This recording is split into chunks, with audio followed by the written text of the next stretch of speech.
இப்போ வாழ்கிற நம்ம இந்த வாழ்க்கையில் எந்த மனிதனுக்கு எப்போ நோய் வருதுன்றதே தெரிய மாட்டேங்குது. இந்த கதையை முழுசாக கேளுங்க, உங்களுக்கே புரியும் இதோட முழு அர்த்தம். ஒரு கைதிக்கு மரண தண்டனை விதிக்கப்பட்டது. அப்போது சில விஞ்ஞானிகள் எப்படியும் இவர் இறக்கத்தான் போகிறார், அதனால் இந்த கைதியை கொண்டு சில பரிசோதனைகளை செய்ய வேண்டும் என்று நினைத்து அதற்காக அனுமதியும் பெற்றார்கள்.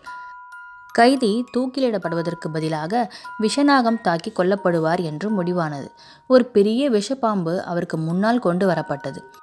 பின்பு அவர்கள் கைதியின் கண்களை இறுக்க மூடி கைதியை நாற்காலில் அமர வைத்து நாகத்தின் வாயையும் கட்டி ஊறுவது போல அந்த கைதி உணரும்படி கட்டினார்கள். அதன்பின் அந்த கைதியை 2 சிறிய ஊக்குகளால் பாம்பு கொத்துவதைப் போலவே குத்தப்பட்டார். அந்த கைதியும் 2 நிமிடங்களில் துடிதுடித்து இறந்தார்.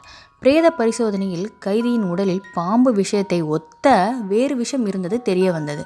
அந்த விஷம் எங்கிருந்து வந்தது, அல்லது கைதியின் மரணத்திற்கு என்ன காரணம் உங்களுக்கு தெரியுமா? அந்த விஷம் மன அதிர்ச்சியால் அவரது சொந்த உடலால் தயாரிக்கப்பட்டது. நீங்கள் எடுக்கும் ஒவ்வொரு முடிவும் நேர்மறை அல்லது எதிர்மறை சக்தியை உருவாக்குகிறது. அதன்படி உங்கள் உடல் ஹார்மோன்களை உருவாக்குகிறது. 90% நோய்களுக்கான மூல காரணம் எதிர்மறை எண்ணங்களால் தான் உருவாகும். நோய் எதிர்ப்பு குறைதல் தான் அதற்கு காரணம். நேர்மறையான எண்ணங்களை வைத்திருந்தால் நோய் எதிர்ப்பு சக்தி அதிகரிக்கும், மனவளம் உடல் நலம் கூட்டும், பாதுகாப்புடன் நம்பிக்கையுடன் வாழலாம். நல்லதே நினைங்க, நல்லதே